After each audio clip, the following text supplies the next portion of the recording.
Viewers, এখানে যে বিস্ফোরণটি দেখলেন এটি একটি আর্থিং কানেকশনের প্রসেস। এই প্রসেসের নাম হচ্ছে ক্যাড ওয়েল্ডিং। চলুন আমরা দেখি কিভাবে আর্থিং করতে হয় এবং কিভাবে আর্থিংয়ের ক্যাড ওয়েল্ডিং কানেকশন করতে হয়।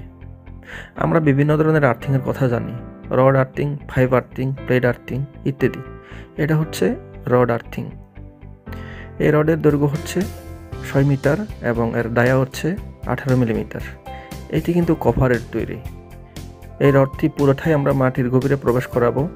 শুধু এইটুকুই অংশ আমরা বাইরে রেখে সেখানে আর্থিংয়ের তারের কানেকশন দিয়ে দিব। আর আর্থিংয়ের কানেকশন দেওয়ার জন্য ক্যাড ওয়েল্ডিং মোল্ড প্রয়োজন হয়। কালো রঙের যে মোল্ডটি দেখা যাচ্ছে এটি আর্থিং তারের সাথে মিলিয়ে এখানে তৈরি করা হয়েছে। আর্থিং তারের সাইজ ব্যতীত অন্য তারের জন্য কোনো মোল্ডই এখানে ব্যবহার করা যাবে না।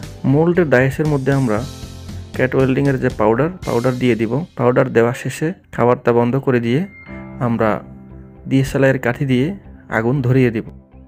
সাথে সাথেও এখানে একটা বিস্ফোরণ হবে এবং সেই বিস্ফোরণে এখানে যে পাউডারের মধ্যে যে কপার এবং অ্যালুমিনিয়ামের যে সংমিশ্রণ থাকে ওই সংমিশ্রণগুলো গলে 2 কন্ডাক্টরের মধ্যে কানেকশন দিয়ে দিবে।